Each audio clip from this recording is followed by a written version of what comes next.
नमस्कार दोस्तों, आज मैं आपको एक्सेल के अंदर डेटा एंट्री करने के लिए सिखाऊंगा। इससे पहले मैंने कई वीडियो में आपको डेटा एंट्री करने के लिए सिखाया था। तो आखिर डेटा एंट्री होता क्या है? तो ध्यान से देखिए, अगर आपके पास कोई डेटा है और आप उसे किसी सॉफ्टवेयर की मदद से उसे एंट्री करना चाहते हैं तो वही कहलाता है डेटा एंट्री।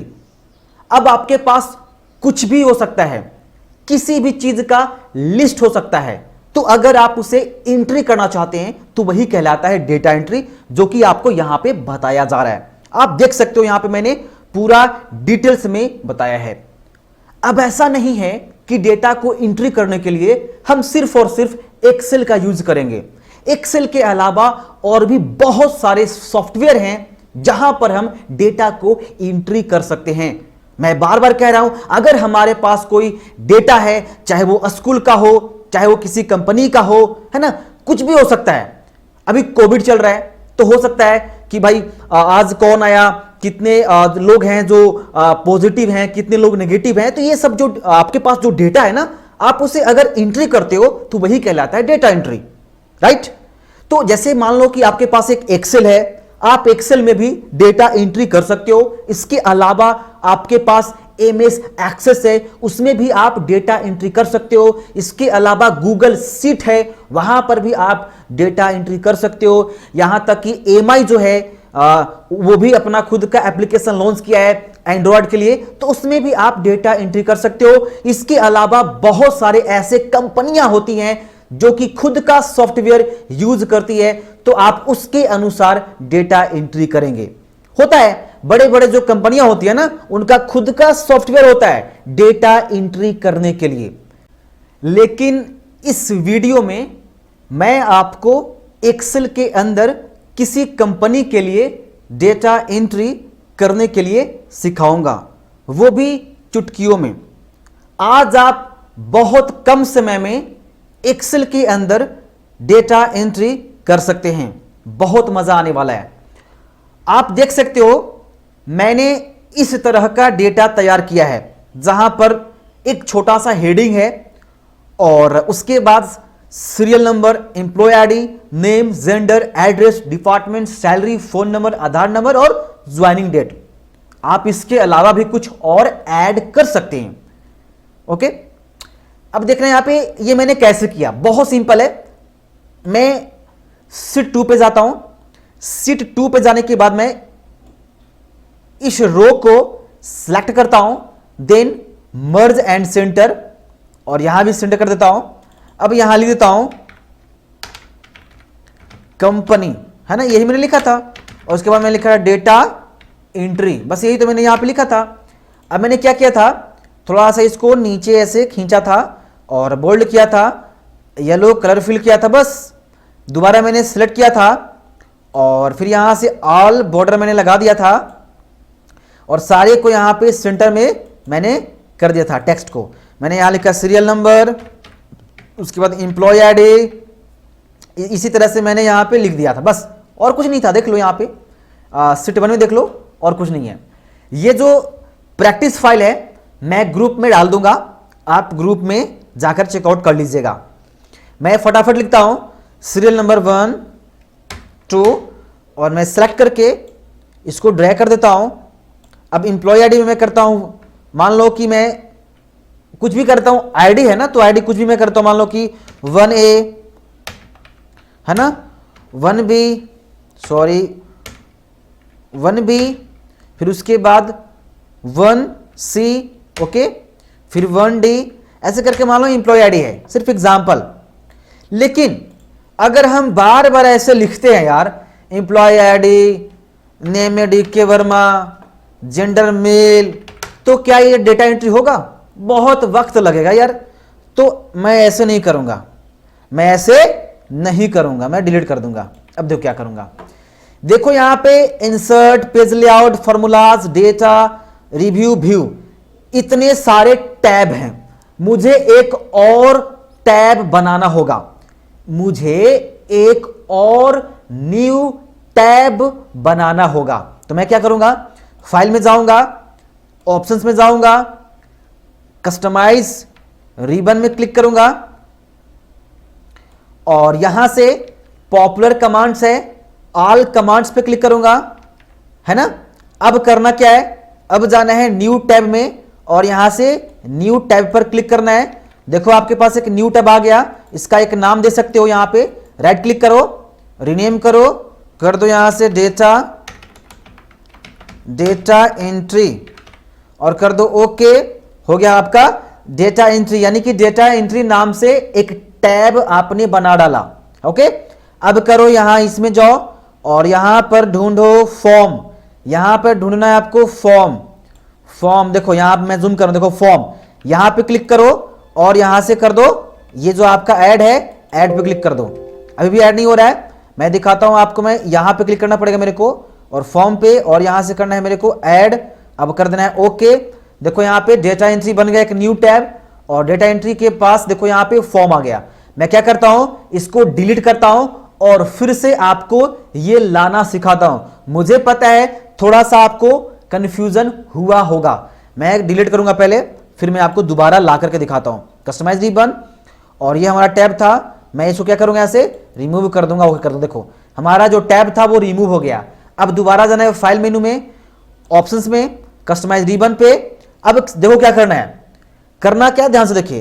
पहले आप टैब बनाइए, बाद में फॉर्म को ऐड कीजिए, या पहले फॉर्म को खोद लीजिए, इससे कोई मतलब नहीं यार, कुछ भी करो। तो सबसे पहले मुझे एक नया टैब बनाना होगा, तो मैं क्या करूंगा, सिंपल न्यू टैब पे क्लिक करूंगा और ये देखो यहां पे आ गया है न्यू टैब। इसको हम रीनेम कर देंगे ताकि पता चले। मैं करता हूं डेटा एंट्री, कर दिया मैंने ओके। अब हमारा ये जो न्यू टैब है, सॉरी डाटा एंट्री जो लिखा हुआ है, ये हमारा नया टैब है। ओके हो गया हमारा नया टैब। अब क्या करना है, पॉपुलर कमांड्स की जगह पे ऑल कमांड्स पे क्लिक करना है और यहां से ढूंढना है फॉर्म को। तो मैं ढूंढता हूं फॉर्म को, फॉर्म देखो ये फॉर्म है, यहां पे क्लिक करना है। अगर अभी ऐड करोगे तो ऐड नहीं होगा, बिकॉज अभी आपने टैब पर क्लिक किया है। आपको न्यू ग्रुप पर क्लिक करना होगा। कहां, न्यू ग्रुप। क्यों, क्योंकि जो डेटा एंट्री है वो आपका टैब नेम है। डेटा एंट्री जो लिखा हुआ है वो आपका टैब नेम है, और अगर आप उस टैब में कुछ ऐड करना चाहते हैं तो उसके नीचे आपको आना पड़ेगा। तो ये तो आपका टैब नेम है, तो आपको यहां आना पड़ेगा। अब आपको इस फॉर्म को यहां से ऐड करना होगा, बस कर देना होगा ओके। आई होप आप समझ गए, बहुत इजी है ना। देखो आ गया हमारा डेटा एंट्री, यहां पे आ गया, कोई दिक्कत नहीं, रहने दो। अब आएगा मजा। करना क्या, देखो सिंपल, आप इसको सिलेक्ट करो या यहां पे सिलेक्ट करो, जहां से सिलेक्ट करोगे वहां से एंट्री होना स्टार्ट हो जाएगा। तो मैं क्या करता हूं, सिंपल यहां से इसको सिलेक्ट कर लेता हूं, ओके। या आप यहां भी इसको भी सिलेक्ट कर सकते हो, कोई दिक्कत नहीं है। मैंने इसको सिलेक्ट कर लिया। अब सिलेक्ट करने के बाद आपको फॉर्म पे क्लिक करना है। अब कर देना है यहां से ओके।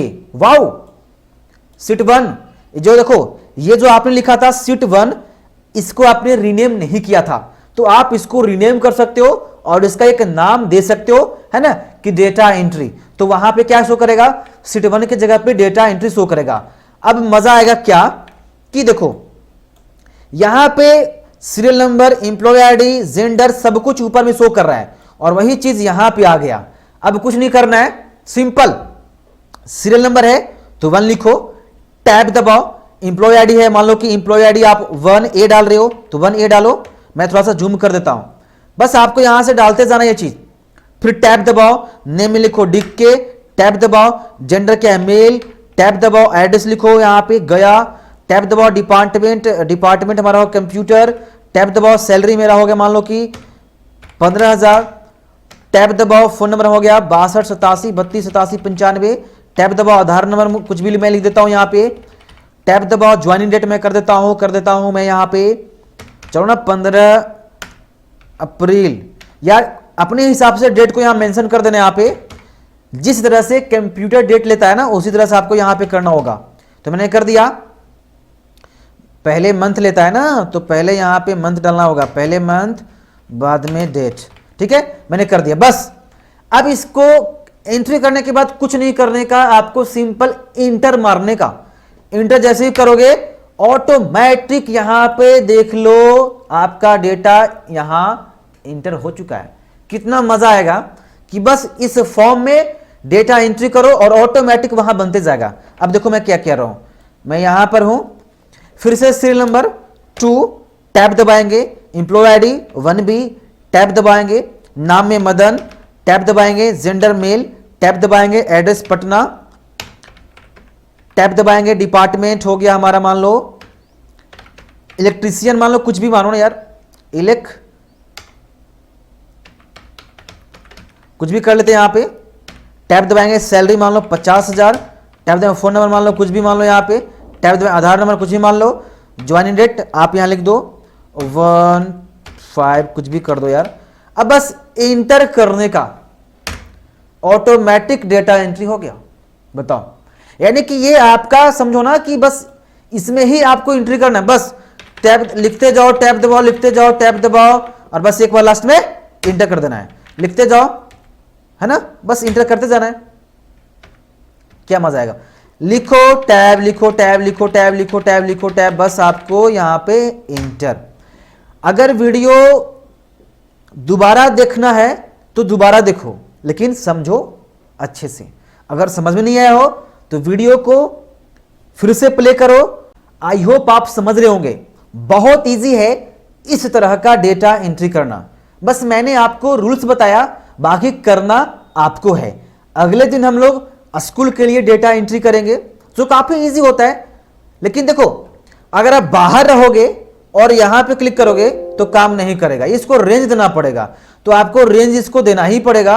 अब यहां पे क्लिक करोगे और ओके करोगे, है ना, तो देखो यहां पे आ गया, लिखोगे टैब, लिखोगे टैब, बहुत मजा आता है। यहां पे देखो बहुत ऑप्शन है, जैसे find previous, find next, criteria, clause, new भी है, न्यू रिकॉर्ड अगर करना हो तो न्यू रिकॉर्ड भी आप कर सकते हो, कोई दिक्कत नहीं, यहां पे सब कुछ दिया हुआ है। लेकिन आप डेटा एंट्री यहां पे एंट्री करोगे और बस सिंपल आप एंट्री करोगे, सॉरी इंटर करोगे, है ना, कुछ भी लिखोगे, कुछ भी लिखोगे, टैब दबाते जाओगे और बस इंटर करोगे तो ऑटोमेटिक देखो यहां पे डेटा इंटर हो जाएगा, है ना, बहुत इजी।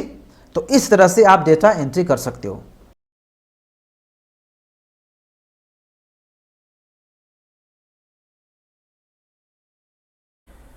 नमस्कार दोस्तों, आज मैं आप लोगों को प्राइवेट कंपनी के लिए सैलरी शीट बनाना सिखाऊंगा। अब ये जरूरी नहीं है कि जिस तरह से मैं आपको सिखाने वाला हूं ठीक उसी तरह से आप भी बनाएं। नहीं, ऐसा नहीं करना है। ये हमारा एक ओवरव्यू है जिससे ये पता चलेगा कि हाँ भाई, इस तरह से सैलरी शीट बनाया जाता है। मैं ऐसा इसलिए कह रहा हूं क्योंकि सभी कंपनियां जो होती हैं उनका नियम अलग अलग होता है, लेकिन आपको ये ध्यान में रखना है कि भाई इसी तरह का सैलरी शीट होता है ना। अब इसी में कुछ चेंजेस होंगे। अब चेंजेस क्या होंगे वो मैं समझा देता हूं। देखो, बहुत सारे ऐसे कंपनियां होती हैं जहां पर ओवर ड्यूटी करने का नियम नहीं होता है, मतलब सुविधा होता ही नहीं है। आप ओवर टाइम काम नहीं कर सकते हैं। लेकिन बहुत सारे ऐसे कंपनियां होती हैं जहां पर ओवर टाइम काम करने का जो है वो सुविधा होता है, और जब आप ओवर टाइम करोगे तो ओवर टाइम का इनकम भी होगा। तो आप सोच सकते हो कि आप जिस भी कंपनी में काम करोगे, है ना, और वहां पर अगर आप सैलरी शीट बनाओगे, ये एक तरह का डेटा एंट्री है। आप बना रहे हो सैलरी शीट लेकिन काम करो वही डेटा एंट्री। तो आप जिस तरह के कंपनी में काम कर रहे हो तो आपको उसी तरह का सैलरी शीट बनाना होगा। ओके, तो इसके लिए आप चिंता ना करें, आपको कहीं पर दिक्कत नहीं होगा। मैं आपको सब समझा दूंगा। जो आपको जरूरी होगा वही आप यहां पर बनाएंगे। जैसे देखिए, अगर आप किसी भी कंपनी में जाएंगे और वहां पर सैलरी शीट बनाएंगे तो क्या क्या जरूरी है। पहले तो सीरियल नंबर आपको देना होगा। मैंने हेडिंग एक बनाया है, बस सिंपल सा एक मैंने हेडिंग बनाया और मैंने इसको मर्ज एंड सेंटर किया और मैंने इसको टेक्स्ट को सेंटर में कर दिया। उसके बाद मैंने इसमें एक येलो कलर यहां पे फिल करा था और उसके बाद कुछ नहीं है, बस देख लो यहां ध्यान से, ये वाला जो प्रैक्टिस फाइल है, मैं इस प्रैक्टिस फाइल को ग्रुप में भेज दूंगा, आप इस पर प्रैक्टिस कर सकते हो, कोई दिक्कत नहीं है। पहले सीरियल नंबर देना जरूरी है, एम्प्लॉय आईडी है, नेम है, बेसिक सैलरी है। मैं आपको सभी चीजों के बारे में बारी बारी से समझा देता हूं। सीरियल नंबर तो आपको पता है, 1 2 3 4 5 6 आपको करते जाना है। एम्प्लॉय आईडी है ना, जो वहां काम कर रहे हैं, है ना, कर्मचारी जिसको कहते हैं ना, कर्मचारी, तो उनका ये आईडी है। अब आईडी ये एग्जांपल में है ना, नेम है ना, एम्प्लॉय का यहां पे नाम है। बेसिक सैलरी, बेसिक सैलरी का मतलब होता है कि कंपनी द्वारा ये फिक्स कर दिया गया है कि आपको 16,000 रुपया पर मंथ दिया जाएगा। किनको? सुनील को।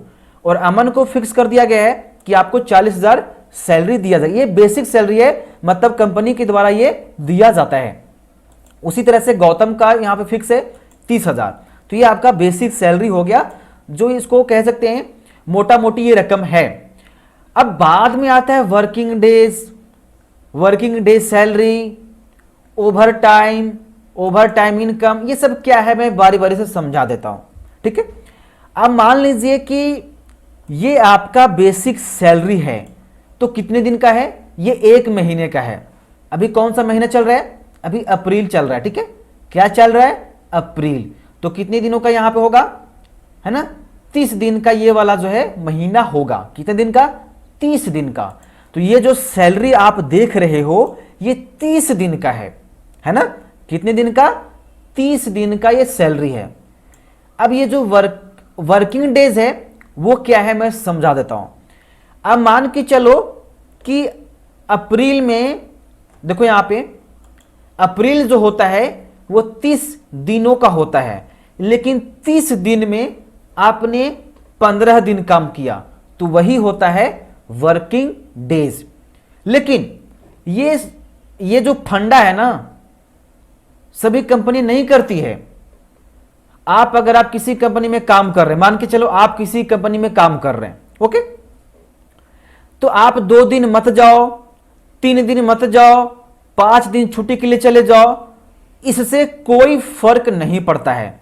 आपका सैलरी 16,000 है, आपको 16,000 मिलेगा तो मिलेगा, ये हो सकता है। लेकिन कई सारे ऐसे कंपनियां होती है ना कि जहां पे भाई बहुत कड़ा नियम होता है कि आपको 1 महीने का सैलरी 16,000 है, ये पूरे 1 महीने का है, मतलब 30 दिन का है ना। कंपनी आपको 30 दिन में 16,000 देती है, लेकिन अगर आप 30 दिन में 20 दिन काम करेंगे तो आपको 20 दिन का सैलरी दिया जाएगा। उसी को कहते हैं वर्किंग डेज। आई होप आप समझ गए होंगे, है ना। ये आपका बेसिक सैलरी हो गया जो कि 30 दिन का है, यानी अप्रैल महीना का है। और अप्रैल महीने में देख लो यहां पे, आप देख रहे हो ना, अप्रैल कितने दिनों का महीना होता है? 30 दिन का। तो ये 30 दिन का सैलरी है। आई होप आप समझ रहे होंगे। अब 30 दिन में अगर आप 20 दिन काम करते हैं तो आपको 20 दिन का सैलरी मिलेगा। कहां होगा वो? Working days salary. अगर आप 30 दिन में 20 दिन काम करते हैं तो 20 दिन का ही आपको सैलरी दिया जाएगा, बाकी 10 दिन का काट लिया जाएगा। अब आप खुद सोचो कि ये नियम सभी कंपनियों में होता है क्या? नहीं होता है। कई सारे ऐसे कंपनियां होती है ना जहां पे आपका सैलरी फिक्स है, उसमें कोई ऐसा नियम नहीं है कि अगर आप 1 दिन नहीं जाओगे तो आपके इनकम में से पैसा काट लिया जाएगा, ऐसा नहीं होता है। लेकिन हां, ओवर टाइम करने का वहां पे सुविधा दिया जाता है। लगभग सभी कंपनियों में ऐसा सुविधा होता है कि आपको ओवर टाइम करने का जो है वो सुविधा दे दिया जाता है। और जब आप ओवर टाइम करोगे तो ओवर टाइम का यहां पे इनकम भी बनेगा। तो मैं यही समझाना चाहता हूं आप लोगों को कि ये आपको खुद से बनाना होगा, आपको ये समझना होगा कि आप किस तरह के कंपनी में काम करते हैं, उसी तरह का यहां पे आपको सैलरी शीट बनाना होगा। अब ये देखो, ये वाला जो नियम है और ये वाला जो नियम है, ये तो सभी कंपनी में होता नहीं है, सभी कंपनी में थोड़ी ना होता है, लेकिन अगर होगा तो आपको बनाना पड़ेगा। तो मैं बनाता हूं यहां से। अब आगे है ओवर टाइम। अगर आप ओवर टाइम करोगे तो ओवर टाइम का आपको इनकम मिलेगा। आगे बढ़िए। उसके बाद मैंने लगाया है HR, हाउस रेंट। देखो, कई सारे ऐसे कंपनियां हैं ना जहां पे अगर आप काम करोगे तो मान लो आपको वहां पे 20,000 मिल रहा है, लेकिन अलग से कंपनी के तरफ से आपको हाउस रेंट के लिए 1,000 या 2,000 फिक्स कर दिया जाएगा एक्स्ट्रा में, ठीक है ना। आपको एक्स्ट्रा में 1,000 2,000 दिया जाएगा। लेकिन कंपनी के द्वारा यह भी नियम लगाया जा सकता है कि भैया अगर आप 20,000 या 20,000 से ज्यादा कमाते हो तभी आपको हाउस रेंट के लिए 1,000 या 2,000 दिया जाएगा। अगर आप 20,000 से कम कमाते हो तो आपको हाउस रेंट नहीं दिया जाएगा। या हो सकता है कि 20,000 या 20,000 से ज्यादा कमाते हो तो आपको 2,000 हाउस रेंट कंपनी की तरफ से मिलेगा, और अगर आप 20,000 से कम कमाते हो तो 1,000। आगे है ग्रोज सैलरी। अब ये क्या होता है, ग्रोज सैलरी क्या होता है वो समझ लीजिए। देखिए, ग्रोज सैलरी का मतलब होता है ओवरऑल सैलरी, मतलब टोटल सैलरी। अब आप ही देखो, आपका सैलरी है, बेसिक सैलरी है वो 16,000 है। अगर आप 20 दिन काम करोगे तो भाई समझ लो कि 16,000 से 10,000 हो ही जाएगा, है ना। तो आपको उसी हिसाब से पैसा मिलेगा। अच्छा, अगर आप ओवर टाइम करोगे तो वो भी आपको मिलेगा, HR कंपनी की तरफ से मिलेगा। तो इन सभी को मिला करके जो यहां पे बनता है वही होता है ग्रोस सैलरी। यानी कि ये टोटल हो गया, है ना, कि आप वर्किंग डेज कितना है, इतने दिनों में आपने कितना कमाया, ओवर टाइम कितना किया, उसका इनकम क्या। मतलब सिर्फ देखो, वर्किंग डेज और ओवर टाइम, बस ये दोनों ऐड होगा और साथ में HR ऐड होगा, तो आपको यहां पे ग्रोस सैलरी बन जाएगा। मैं फिर से आपको समझाना चाहता हूं, बिकॉज देखो, मैं नहीं चाहता कि किसी भी तरह का कंफ्यूजन हो। मैं दोबारा से अच्छे से समझा देता हूं, ठीक है। ये होता है बेसिक सैलरी जो कंपनी के द्वारा फिक्स होता है कि अगर आप वहां काम करोगे तो आपको 16,000 मिलेगा, आपको 40,000 मिलेगा, है ना। ये डिपेंड करता है डिपार्टमेंट पर कि आप किस तरह का काम करते हो। तो ये आपका फिक्स सैलरी है, लेकिन ये 30 दिन का है। अब 30 दिन में अगर आप 20 दिन काम करोगे तो 20 दिन का आपको सैलरी मिलेगा। तो अगर मान लो कि 16,000 आपका सैलरी है, 20 दिन काम करोगे तो मान लो कि 10,000 हो गया, 6,000 कट गया क्योंकि आपने 10 दिन कम काम किया। अब ओवर टाइम आपने मान लो कि 20 घंटे किया आपने, है ना, 20 घंटे काम किया। अब 20 घंटे काम किया तो मान लो आपने एक्स्ट्रा में 500 कमाया। तो ये जो वर्किंग डेज सैलरी है और ये ओवर टाइम वाला जो इनकम है, इन दोनों को अगर मिला देंगे साथ में मान लो कि हाउस रेंट आपको कंपनी की तरफ से 1,000 मिल रहा है। तो अब देखो, ये वाला प्लस में ये वाला प्लस में ये वाला, ठीक है, यहां पे 10,000 हो गया, 1,000 होगा। तो इन तीनों को अगर हम जोड़ देंगे तो ये हो जाएगा ग्रोस सैलरी। अब हो सकता है कि इसके अलावा कंपनी की तरफ से आपको और भी कुछ मिले, है ना। जैसे मान लो कि आपकी तबीयत खराब हो जाती है तो उसके लिए आपको मेडिकल के लिए भी आपको एक्स्ट्रा में दिया जाए। तो कंपनी की तरफ से जो जो दिया जाएगा वो आपको यहां पे ऐड करना पड़ेगा। तो आई होप समझ गए होंगे कि ग्रोस सैलरी क्या होता है ना। ओवरऑल सैलरी यानी कि वर्किंग डेज वाला प्लस में ओवर टाइम आपने किया 100 और कंपनी की तरफ से मिला 100, ये तीनों को ऐड कर दो, हो गया। कोई बड़ी बात यहां पे नहीं। चलिए मैं करके दिखाता हूं आपको। मान लो कि यहां पे सुनील ने 20 दिन काम किया, अमन ने 25 दिन काम किया, गौतम ने 24 दिन काम किया, उसके बाद इसने 30 दिन काम किया, है ना। मैंने बस सिर्फ एग्जांपल मैंने 4 लोगों का लिख दिया। अब आगे देखो, वर्किंग डे सैलरी, इसको कैसे ज्ञात करना है? वर्किंग डे सैलरी, अब आप ही बताओ कि 16,000 बेसिक सैलरी है, लेकिन ये 30 दिन का है, लेकिन इसने काम किया 20 दिन, तो इनको 20 दिन का ही सैलरी मिलना चाहिए। तो इसके लिए कैसे ज्ञात करेंगे, है ना? तो 20 दिन का सैलरी निकालने से पहले आपको 1 दिन का सैलरी निकालना पड़ेगा। तो बहुत इजी है, आप इक्वल लगाओ। अब इक्वल लगाने के बाद आप बेसिक सैलरी को सिलेक्ट करो। तो ये बेसिक जो सैलरी है ये 30 दिनों का सैलरी है। तो 30 दिन का सैलरी 16,000 है। तो अगर आपको 1 दिन का सैलरी ज्ञात करना है तो बेसिक सैलरी में आपको 30 से भाग देना पड़ेगा। तो ये हो गया आपका क्या होगा? 1 दिन का सैलरी होगा। अब 1 दिन का सैलरी हो गया तो आप गुना कर दो ये 20 से, है ना? मतलब इसको सेलेक्ट कर लो, तो ये हो गया 20 दिन का सैलरी। मैं फिर से समझा देता हूं, अगर आपको वर्किंग डेज वाला, ठीक, ध्यान दीजिएगा, अगर आपको वर्किंग डेज सैलरी ज्ञात करना है तो इक्वल लगाओ, बेसिक सैलरी को सिलेक्ट करो, ठीक है ना, और भाग दो 30 से। 30 से भाग इसलिए दोगे क्योंकि यहां जो अप्रैल है, अप्रैल का जो महीना है वो कितने दिनों का है? 30 दिनों का। तो ऐसे क्या होगा कि अगर आप बेसिक सैलरी में 30 से भाग दे देंगे तो 1 दिन का सैलरी निकल जाएगा। और आपको पता है कि अगर हमें 1 दिन का सैलरी पता हो जाएगा तो हम 20 दिन का सैलरी ज्ञात कर सकते हैं, है ना? तो इसलिए मैंने यहां पे डिवाइड करा। अब यहां पे मल्टीपल का साइन देना है और इसको सेलेक्ट कर लेना है और आपको इंटर कर देना है। तो आपने देखा कि सुनील का जो बेसिक सैलरी था वो 16,000 था, लेकिन इसने 20 दिन काम किया, इसलिए इसको 10,666 रुपया मिला। अब देखो यहां दशमलव आ रहा है तो आप यहां से इसको रिमूव करो। देखो यहां से ये आपका दशमलव यहां पे हट चुका है। तो 20 दिन का basic salary, sorry working day salary हो गया 10,667। अब इसको आप ड्रैग कर सकते हो, कोई प्रॉब्लम नहीं, मैंने इसको ड्रैग कर दिया, सबका ज्ञात हो गया। अब बात कीजिए आगे। अब मान के चलिए कि सुनील ने ओवर टाइम, है ना, 25 घंटे काम करता है, ये 40 घंटे काम करता है, ये 30 घंटे, ये 25 घंटे, लेकिन ये आवर्स में है ना, इसको आपको डे में बदलना पड़ेगा। आप इसको कैसे ज्ञात करोगे? मैं क्या करूंगा आप समझ रहे होंगे।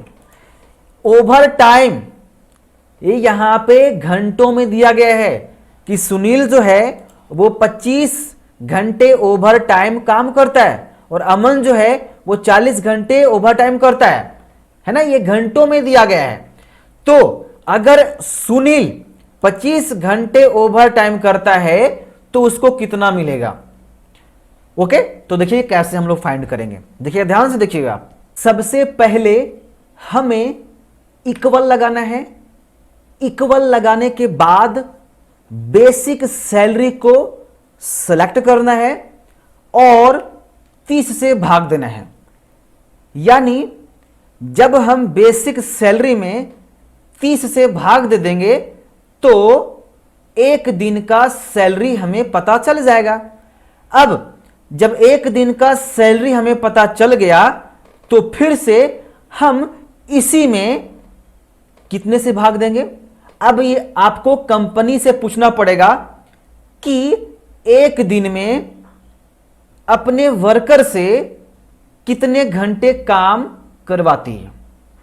मान के चलो कि आप जियो में काम करते हैं और जियो आपसे 1 दिन में 8 घंटे काम करवाता है, 10 घंटे काम करवाता है या 12 घंटे काम करवाता है, तो ये आपको पूछना पड़ेगा।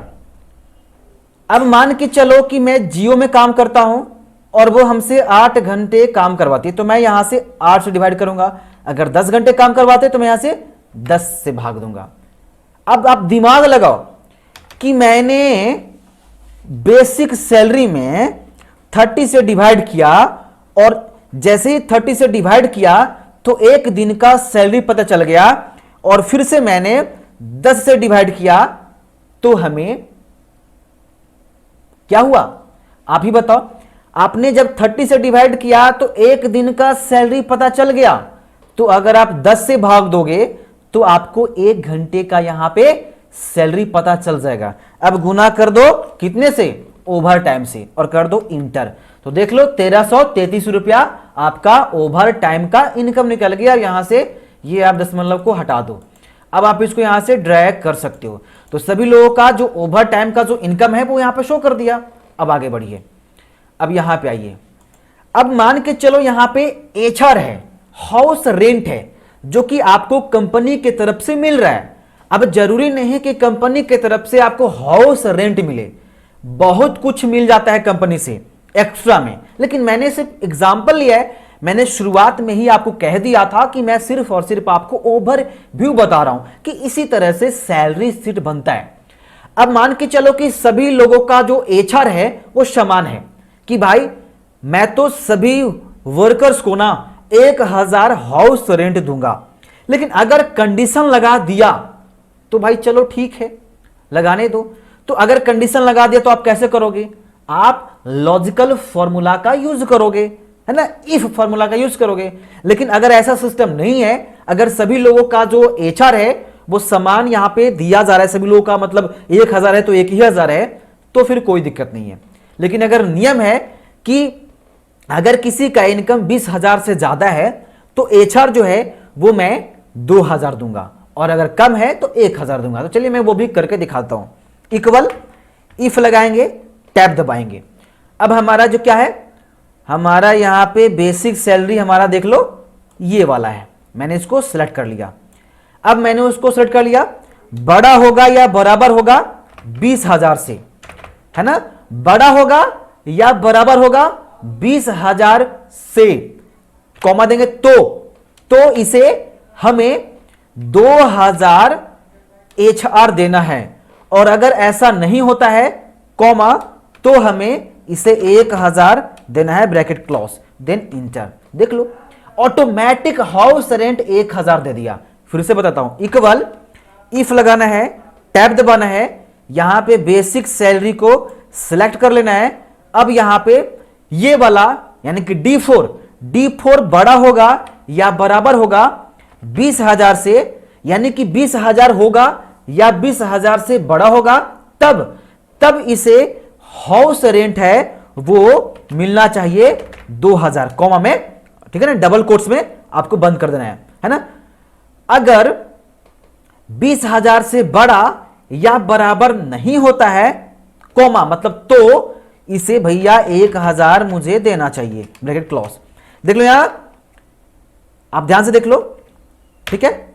पहले था लॉजिकल टेस्ट, उसके बाद है वैल्यू ऑफ ट्रू, और उसके बाद है वैल्यू इफ फॉल्स। मैंने पहले भी आपको इफ फॉर्मूला का यूज करने के लिए सिखाया था, मैं ज्यादा नहीं बताऊंगा, मैंने बता भी दिया था पहले ही, मैं इंटर कर दूंगा। देख लो मैं यहां से इसको ड्रैग कर देता हूं, आप खुद देख लो यहां पे कि जिनका सैलरी 20,000 से ज्यादा है उसको जो हाउस रेंट है वो ऑटोमेटिक 2000 दे दिया। अब यहां पे आता है ग्रोस सैलरी, तो ये कैसे निकलेगा, इक्वल लगाओ, वर्किंग डे सैलरी, है ना, प्लस क्या करना होगा आपको, प्लस में ओवर टाइम इनकम, प्लस आपको एचआर, बस यही तो है आपका। तो टोटल जो ग्रोस सैलरी हो गया वो हमारा ज्ञात हो गया। अब आगे बढ़िए। अब ESI, एम्प्लॉयज स्टेट इंश्योरेंस, ये क्या होता है, एचआर कंपनी के द्वारा दिया जा रहा है, लेकिन ESI PF ये कंपनी खुद आपसे लेगी। ESI क्या होता है, ये इंश्योरेंस एक तरह का, अगर कुछ हो जाता है तो कंपनी की तरफ से आपको सुविधा दिया जाएगा। आपको पता है कि इंश्योरेंस क्या होता है, ये आपके इनकम से कटने वाला है, यानी जो ग्रॉस सैलरी है इसमें से कटने वाला है। और PF प्रोविडेंट फंड, ये क्या होता है, देखो अगर आप किसी कंपनी में काम करते हो तो आपके इनकम में से हर महीने 1%, 2%, 3% डिपेंड करता है कंपनी पे, लेकिन अप्रोक्स सबका सेम ही होता है। तो आपके इनकम में से भैया मान लो कि 5% है तो वो 5% करते जाएगा, और एक बार, है ना, एक बार 5 साल में 10 साल में आपको पैसा रिटर्न कर दिया जाएगा, ठीक है ना, वो पैसा रिटर्न कर दिया जाएगा। अब आता है नेट सैलरी, यानी कि सब कुछ मिला जो मिलाने के बाद, है ना, यहाँ पे जितना भी फंडा है वो सब कुछ कंप्लीट होने के बाद आपको सैलरी मिलने वाला है। अब सोच लो कि कितना पैसा कटने वाला है, कितना पैसा मिलने वाला है। चलिए देखते हैं। अब मान के चलो कि इंश्योरेंस के तौर पे ना परसेंटेज पे कटेगा या डायरेक्ट कटेगा, आप इसको खुद कर लेना। अगर परसेंटेज पे कटेगा तो कोई प्रॉब्लम नहीं है, वो भी हम लोग करने के लिए तैयार है। मान लो कि इंश्योरेंस के लिए 2% कट रहा है तो वो भी तैयार है। अगर पीएफ जो है, पीएफ 5% कट रहा है तो वो भी तैयार है। या हर महीने कोई फिक्स है कि भैया 500 रुपया आपके इनकम से कटने वाला है तो 500 फिक्स है। अगर ये नहीं फिक्स है, अगर ये फिक्स है कि आपके इनकम का 2% कटेगा तो वो भी हम लोग तैयार हैं। इक्वल लगाएंगे, ग्रोथ सैलरी को सेलेक्ट करेंगे, मल्टीपल का साइन देंगे। अब 2% है तो 2 लिखेंगे, परसेंट लगाएंगे, इंटर कर देंगे। तो देखो भैया 260 रुपया जो है ना वो आपको कटने वाला है, ये इंश्योरेंस के तौर पे, है ना। अब यहां से हम दशमलव को हटा देंगे, ठीक है। देखो ये आपका दशमलव है ना, तो आप यहां से इसको हटा सकते हो ऐसे, ठीक है। ये भी आप यहां से हटा सकते हो, ठीक है। तो ये मैंने 2% किया है तभी इतना आया है। अब पीएफ मान लो 2% पीएफ भी कट रहा है आपके इनकम में से, तो भाई ये भी प्रॉब्लम है। अब आप सोचो कि ऐसे कट रहा है तो कैसे होगा, ये टोटल सैलरी में से कटने वाला है। तो इक्वल लगाएंगे, इसको सेट करेंगे, मल्टीपल का साइन देंगे। मान लो कि 5% कट रहा है तो 5 लिखेंगे, परसेंट लगाएंगे, इंटर कर देंगे। अब यहां से इसको ड्रैग कर देंगे तो ये हमारा ये भी निकल कर आ गया। अब आता है नेट सैलरी। क्या आता है? नेट सैलरी, यानी कि यहां पे कटअप करने के बाद जो भी यहां पे फंडा हुआ है, ये करो वो करो, एचआर कटा, एचआर नहीं सॉरी एचआर कटा थोड़ी है, एचआर मिला, ईएसआई कटा, पीएफ कटा, तो ये सब फंडे को ना अप्लाई करने के बाद लास्ट में आपको सैलरी दिया जाता है। नेट सैलरी का मतलब इन हैंड सैलरी, आपके हाथ में कितना आता है। तो देखिए ये आपका टोटल इनकम था और ये जो है 260 रुपया और 650 रुपया ये कटने वाला है, यानी कि इसमें से इन दोनों को जोड़ करके घटा दोगे तो ये आपका नेट सैलरी होगा। तो इक्वल लगाएंगे, ग्रोस सैलरी को सिलेक्ट करेंगे, है ना, माइनस लगाएंगे, इसको सेलेक्ट करेंगे, माइनस लगाएंगे, इसको सेलेक्ट करेंगे, इंटर कर देंगे। तो आपके हाथ में इतना मिलने वाला है। देख लो देख लो 70,000 आपका सैलरी था लेकिन मिला कितना? 72,350। क्यों? क्योंकि यहां पे 2,000 तो आपको डायरेक्ट यहां मिल रहा है, 2,000 तो आपको एचआर मिल रहा है, डायरेक्ट 2,000 मिल रहा है, प्लस में आपने ओवर टाइम भी किया ना, ओवर टाइम में आपको मिल रहा था 5,000, आपको ओवर टाइम का मिल गया। तो इस वजह से यहां पे 70,000 था लेकिन आपको 72,000 हो गया। लेकिन आप ही सोचो ना कितना कंपनी काट लिया आपसे।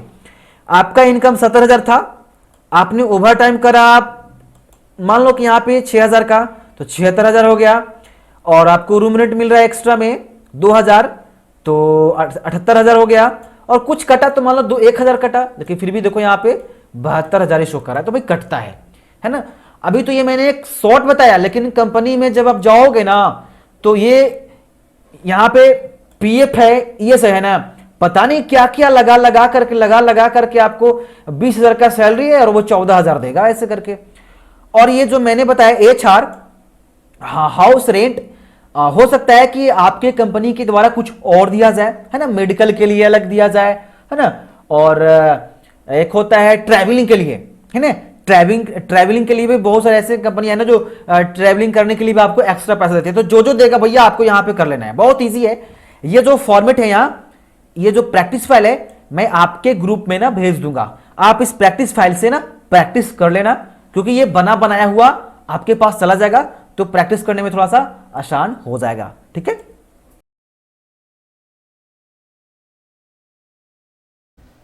नमस्कार दोस्तों, आज मैं आप लोगों को एक्सेल के अंदर एक छोटा सा सेल्स डेटा रिपोर्ट तैयार करके बताने वाला हूं, जो कि बहुत इजी है।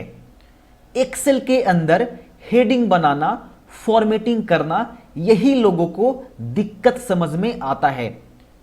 जैसे आज मैं आप लोगों को सेल्स डेटा रिपोर्ट तैयार करके बताने वाला हूं, जो कि हमारा हेडिंग है ना, यही हमारा आज का टॉपिक है। अब इसके अंदर हमें क्या क्या देना है यही आप लोगों को कंफ्यूज करता है। ओके, अब देखिएगा थोड़ा सा, मान लीजिए हमारा खुद का दुकान है ना, और वहां पर बहुत सारे कस्टमर आते हैं। अब कस्टमर आते हैं तो हो सकता है आपका जो दुकान है वो 9 बजे ओपन होता है, 1 2 3 4 5 6 7 8 9 ऐसे कर करके कस्टमर आ रहे हैं, तो सबसे पहले तो आपको सीरियल नंबर देना पड़ेगा। अच्छा, इसके बाद अब जो कस्टमर आ रहे हैं तो कस्टमर का नेम होना चाहिए। ओके, अब ध्यान दीजिएगा, मैं किसी दुकान के लिए यह डेटा तैयार कर रहा हूं, चाहे वो दुकान इलेक्ट्रॉनिक का हो या कोई भी दुकान हो, है ना, तो मैं ये दुकान के लिए ना डेटा तैयार कर रहा हूं, और जो कि सेम होगा, है ना, कोई उतना मतलब चेंजेस नहीं होगा, है ना। आप किसी भी तरह के दुकान के लिए ये डेटा तैयार कर सकते हैं, है ना। तो सीरियल नंबर हो गया, उसके बाद यहां पर हो गया आपका नेम, कस्टमर नेम हो गया। अच्छा, इसके बाद अब मान के चलिए कि जो कस्टमर है वो कुछ खरीदेगा, है ना, प्रोडक्ट खरीदेगा। ओके, अब देखिएगा ध्यान से कि अगर आपका दुकान मान लो कि इलेक्ट्रॉनिक का है, जहां पे आप टीवी सेल करते हो, माउस सेल करते हो, है ना, मॉनिटर, कीबोर्ड, अगर ये सब सेल करते हो तो क्वांटिटी में होगा, है ना। वो तो ऐसा नहीं है कि वहां पे 1 kg 2 kg, अगर कोई बंदा आपके पास मॉनिटर खरीदने आएगा तो बोलेगा कि मुझे 2 kg मॉनिटर दो, ये तो ऐसा नहीं ना है, तो इसका अलग रूल है। और अगर ऐसा दुकान है जहां पे आप जैसे चीनी लेना है, आलू खरीदना है, प्याज खरीदना है, तो ये सब केजी में होगा ना, इसको तौलना पड़ेगा, है ना, यहां पे शो करवाना पड़ेगा कि इसका मतलब इसका वेट बताना पड़ेगा कि आपने चीनी जो है वो कितना खरीदा, या अगर आप बेच रहे हैं तो आपने कितना बेचा, तो वो आपको यहां पे बताना पड़ेगा। लेकिन मैं अभी आपको कोई इलेक्ट्रॉनिक दुकान के लिए, ठीक है ना, इलेक्ट्रॉनिक दुकान के लिए यहां पे डेटा तैयार करूंगा। देखिए ध्यान से, कुछ नहीं मैं करूंगा, सबसे पहले मैं यहां पे सीरियल नंबर दे देता हूं, टैब दबाता हूं। इसके बाद यहां पे हम क्या करने वाले हैं, कस्टमर नेम यहां पे शो करने वाले हैं, टैब दबाएंगे। उसके बाद मान लो कि कोई कस्टमर आया तो आप कोई प्रोडक्ट उसे देते हैं, तो उसका एक आईडी होता है। अगर आप कीबोर्ड सेल करते हैं, माउस सेल करते हैं, तो उसका एक आईडी होता है जो आप लिख सकते हो, या फिर सीरियल नंबर, है ना, 1 2 3 वाला नहीं, सीरियल नंबर जो कीबोर्ड वगैरह में शो करता है ना। तो मान लो कि मैं यहां पे क्या करता हूं, आइटम, है ना, कोड लिख देता हूं यहां पे, ठीक है। आगे बढ़ते हैं।